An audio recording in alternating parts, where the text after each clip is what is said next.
Hello and welcome to the One Question Leadership Podcast. This is Jill Bodensteiner, Director of Athletics at St. Joseph's University. As leaders, it's really important that we're clear regarding our goals and our vision and how those integrate into the greater university goals. We also need to collectively create a strategy and a culture that are going to help us reach our goals. This is an evolving exercise that requires an openness to continuous improvement. That's why I follow the One Question Leadership Podcast, because I love learning as much as I possibly can from my colleagues that helps me be the best that I can be. So my message for the day, keep learning, keep leading. Greetings, this is Ty Brown and welcome to the One Question Leadership Podcast, where we highlight executive and organizational leadership. Be sure to follow us on Twitter at 1Q Leadership. Our guest today is Jen Baker. Jen is the Director of Athletics and Recreation at Johns Hopkins University. Greetings, Jen. Thanks for joining us. Hi, thanks for having me. Last time we talked, you were not the Director of Athletics and Recreation at Johns Hopkins University. You were up there in senior leadership, and probably 2 weeks later, you were named to the chair there at Johns Hopkins. So congratulations, since I haven't talked to you since then. Well, thank you so much. I appreciate it. Right. That was August 2019. Of course, you've been at Johns Hopkins since 2017. And your background in athletics, it's kind of facilities and operations. You did some work, I guess, in real estate for Under Armour. But your career started in the Navy as a pilot and finished in the Navy as an engineer. So when you talk about a varied background to be able to take on a leadership position, you have done a lot, seen a lot, and have a lot of experience. Yeah, it's not been a linear path for me, but all of the different experiences that I've had, I think, have definitely shaped who I am and how I lead for sure.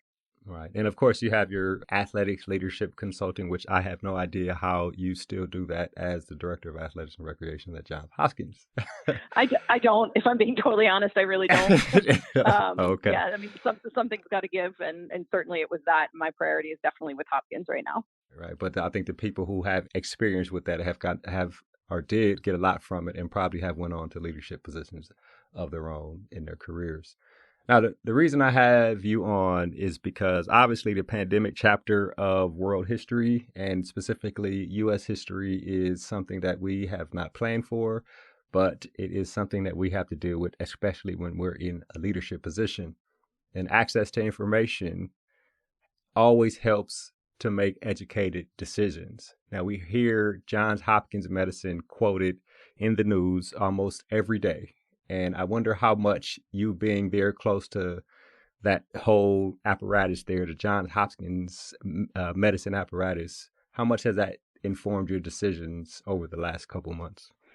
Well, first of all, I feel so fortunate that I do work at Johns Hopkins for that reason. I've been super proud as this has unfolded for the leadership that Hopkins has displayed, both from the university side and from the medical side, in terms of getting information out there, doing the research that matters, making sure that people have what they need to make informed decisions around this. And so that certainly happens, on my campus. And as you might imagine, there are not a lot of, I guess, since early March, there haven't been a lot of sort of local athletic department decisions that have been made. Everything really has happened at a higher university level. And I've had the great opportunity to be a collaborator in some of those decisions. And I think having access to that information in real time has just been huge for us. And one of the things that I have really greatly appreciated as I've worked with university partners on some decisions that have been made is their commitment to acting in accordance with the science. I think, so much of this pandemic has kind of evolved so rapidly. So when I think back to the decision that was made back in the beginning of March that we would host an NCAA tournament basketball game with no fans, and how much has changed since then, it really sort of boggles the mind a bit. But in that moment, that week was really the first week that we were really forced to make a lot of major decisions around this. And I remember so clearly in consultation with university leadership, them talking about the importance of making decisions that were aligned with the science, and being so grateful that Hopkins was the source of so much of that science to begin with, and really being able to trust what the guidance was that I was being given, what the recommendations were. And frankly, I will say, I think we think of the science kind of sending us in one direction, but really it was a very measured approach. And there were things that were out there now that out there at that point that were yet unproven. And so really it was a rigid adherence to, this is what's real, this is what we know is real, this is what we're getting, from the Maryland State Department of Health and from our medical colleagues and everything else, and this is the direction we want to go. And I think I've been so grateful for that. And then as of course everything else has unfolded since then, that's the same lens through which all decisions have been made. And again, just incredibly proud of our university's decision and commitment to making decisions through that lens, but also for being the source of so much incredibly important research and information that they have put out publicly to everybody. It's not just for us, it's for everybody in guiding decision making. And I hope that it's been beneficial on other campuses as well. I think it has. And to that last point you made, I wonder, you guys were one of the first, if not the first, NCA schools to make that type of decision back in March. I wonder if that access to information, did you share it with your colleagues at other schools in your conference or in the nation, as far as this is why we're doing this, here's what we know type of situation? Yeah, it's interesting. So first of all, a lot of the information that was out, Hopkins from the get-go put out information publicly in terms of the actual science and the research and the data that we had at that time. But in the wake of that, I had a number of colleagues from across the country reach out to me and want to better understand kind of what the process was like for us so that they could either prepare themselves, or in one particular case, they were facing literally a very similar situation the following weekend. And we're trying to think about how they wanted to approach it. And so certainly tried to share as far as wide as I could, sort of lessons learned from going through that decision-making process and what things I thought would be helpful to them as they considered it. But, this is one of those times when, yes, we may be opponents in an athletic competition, but we are 100% all on the same team, and everybody wants to make decisions that are in the best interest, certainly of all of their stakeholders, their student athletes, coaches, staff, fans, families, all of that. So yes, freely shared as widely as I could and as much as it was solicited, everything that I knew and had learned from my own experiences with it. As we mentioned before, you've been in the chair for roughly 9 months. And from our previous conversation and what I know about you, leadership is a huge thing. And I wonder about leadership as all this is going on. Your background has prepared you for a whole lot. So I wonder what you have referred to, or what part of the bucket you pull from as, I think you started off in the fall with some major victories in terms of athletics there at Johns Hopkins. And then you look about now, we're through the spring and it hasn't been a year and there's a whole bunch of decisions that you've had to make. Talk to me about that aspect of leading. Yeah, it's been a fun first year, maybe an atypical one, but I think, again, it doesn't matter how long you've been in AD, to navigate the situation that we're in right now is a challenge for anybody. It started off really strongly in the fall, which was great. Had the opportunity to watch a couple of my teams win national championships, which, there's no better way to start off the 10 years in AD than to see something like that. And then it seems like very quickly we found ourselves in the situation that we're currently in. And I think, there are obviously day-to-day challenges with being in the chair that, everybody sort of faces at varying times. But I think there are two things that in particular in the last, I would say, 2 months that I've really come to rely on. One is frankly my background in engineering. And, I sort of joke because I have a master's in engineering, which one says, why would you have a master's in engineering and then be an athletic director? But what I always say is it's applied problem solving. So I'm really grateful, actually. And my undergrad was in engineering as well. And all of it's sort of formulaic in the sense of what do I know, what do I not know, what assumptions am I making, and what is the best framework to apply to this problem to get to an answer.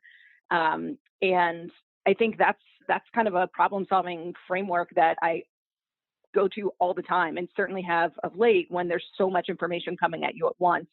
And thinking through it that way. But I think the other piece, and it's really the bigger piece for me, honestly, is starting my career in the military. So, in the military, they teach you early on kind of a way to think about leadership. And for me, it's like 3 big buckets. Take care of your people. And so do the right thing and then accomplish the mission. And sometimes sometimes that order is kind of interchangeable, but I think all 3 are sort of non-negotiable.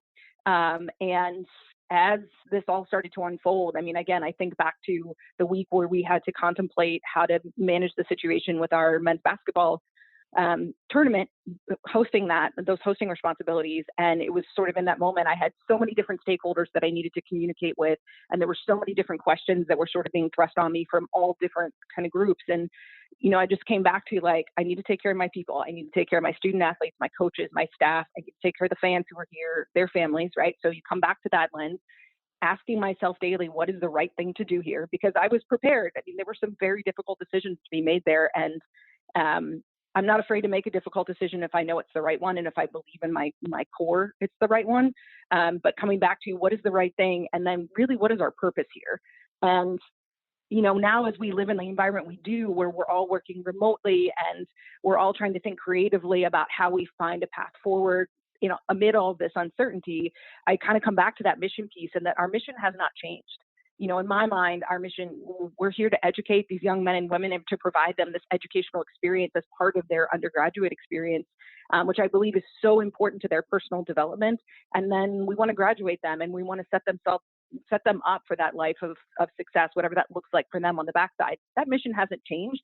I think we're just being forced to think really creatively about how we accomplish that when we don't have some of the tools that we're used to having at our disposal. And by tools, quite frankly, I mean athletic competition, athletic practices. There's so much to be learned and gained from having that experience. We can't have that in-person experience right now, but how can we still do what we are all here to do while we're working apart from one another, and think creatively about how we do it? And so I honestly come back to that sort of every day. And it aligns a lot with, I did start my career as a pilot, and there's like a mantra that you use when you have to think through problems in the cockpit, and it's aviate, navigate, communicate.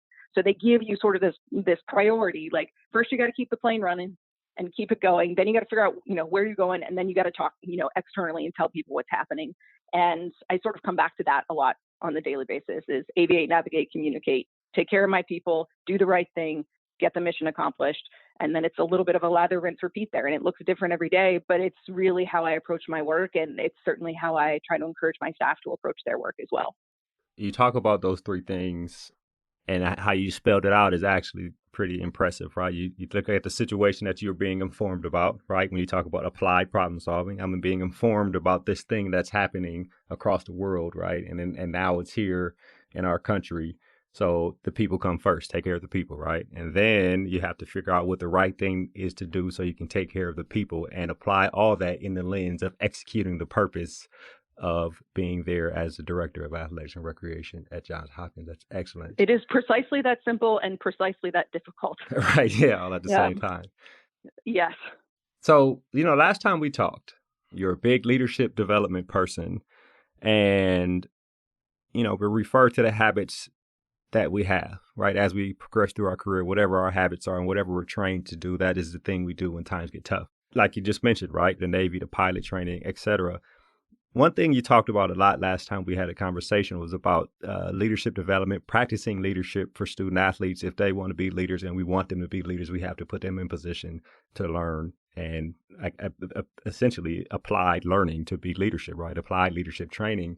I wonder now that, we're working remote, I wonder about that for your student athletes and for your staff, about the leadership training that you are trying to provide. It seems like we've been in this situation 3 or 4 weeks now, so things have probably stabled out and maybe people have gotten into a groove, but you have to start implementing that leadership development in, because that never goes away, specifically for someone like you, who that is one of the core things that you believe in terms of leadership. Yeah, it's interesting. I think this has challenged leaders everywhere to think about how they're practicing leadership. And as much as I hate this situation, I do think I do find some silver linings in it. And I think it will spark innovation in a lot of ways. And I think it tests us to lead in different ways. So for us on our Hopkins campus, we've actually continued our leadership programming. We've obviously done that remotely, but we've forced our student athletes to think about applying the skills that we talk about, rather than quote unquote every day at practice, which is what we talk about a lot. What does it look like in this landscape now? Now that you are communicating with your teammates on FaceTime and Zoom, what are the challenges that you're facing? Because they're going to look different than they do every day in the locker room. Some of them will actually be the same.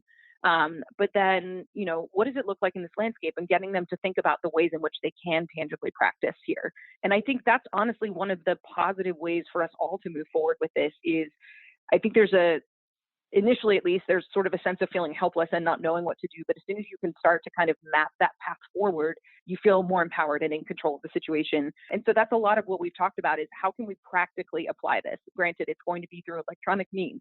Leadership, in my mind, is a contact sport. So it is best done in person. We don't have that option. So how can we meaningfully replicate that? What does a difficult conversation look like in this environment? How are we keeping teammates connected and motivated? The majority of our sports are Division III, and if we have some sports that are in season that are still permitted to do things like remote film sessions and so forth, and we have some sports that are out of season and everything is entirely voluntary. How do you inspire athletes to take leadership in moments where things are all voluntary right now? I think there's a lot of opportunity to get them to practice, and really the key, I think, is that getting them to connect what they're experiencing now with what they experience every day in a locker room setting, because it's the same skills that are needed, but the wise leader is able to adapt from context to context. And that's exactly what we're being forced to do right now, which I think is a really healthy thing. I think it's a good challenge for my coaches as they think about how they lead in this environment. And I think it's a good challenge for my staff as well. Already we've already seen the need, instead of having informal conversations in the hall in our building, which is how a lot of work gets done, we don't have that anymore. So how can we meaningfully replicate that? How are we checking in with people? And at this time in particular, I think kind of the real human side of leadership is incredibly important. We are all going to weather this differently. Everybody's personal circumstances are different, and their own personal relationship with this kind of stress is different. Taking the time as a leader to really be empathic, to understand how each of your people is reacting to this, and then to kind of shape your leadership accordingly is a wonderful development exercise. But again, I come back to it's also the right thing to do and the way to take care of your people. So I think there are a lot of creative ways. The key is just being thoughtful about how you approach it. I like what you said there. A wise leader adapts from context to context. Was that on purpose? Is that something you say usually, or did you just make that up as you were talking? No, it's actually something that we talk about a lot, specifically in the leadership program and we do for student athletes, because, leadership skills are leadership skills. They are skills. You can practice them, you can improve them, you can learn them. But, the skills that you need as an athlete are the same fundamental leadership skills that you need in a family context or in a professional work environment. But the key is that you're going to have to apply them differently. So accountability is one of my favorite things to come back to. Like, accountability looks different in the context of an athletic team than it does in a workplace, but it's still accountability at the end of the day. And so that's what I really think, the wise leader, the savvy leader is the one who has a core set of skills that they're very confident in, but they also realize and recognize when they have to pivot and adapt those skills for the specific circumstances and context. And so, it's not unlike you have a shot that you really like as an athlete, but you have to understand kind of what the setup is. What is your defender doing? If the defender does this, you're going to take the shot this way. If the defender does that, you're going to take the shot a different way. It's the same thing with leadership. Yeah, exactly. Right. Well, this has been an excellent conversation, Jen. I really appreciate you joining us here on the One Question Leadership podcast. I think I learned a little bit too. Well, thank you as always for having me. It's always a pleasure to talk with you. And I certainly hope that you and all of your listeners are staying safe and healthy during this time, and look forward to a time on the backside of this when we're all back at it. And sports are every day happening live and in person. So hopefully we get to that place sooner than later. That was Jen Baker. She's the Director of Athletics and Recreation at Johns Hopkins University. And of course, this is Ty Brown with One Question. And keep in mind, the role of a leader is to create and maintain an environment that people want to be a part of. And as always, be better tomorrow than you are today.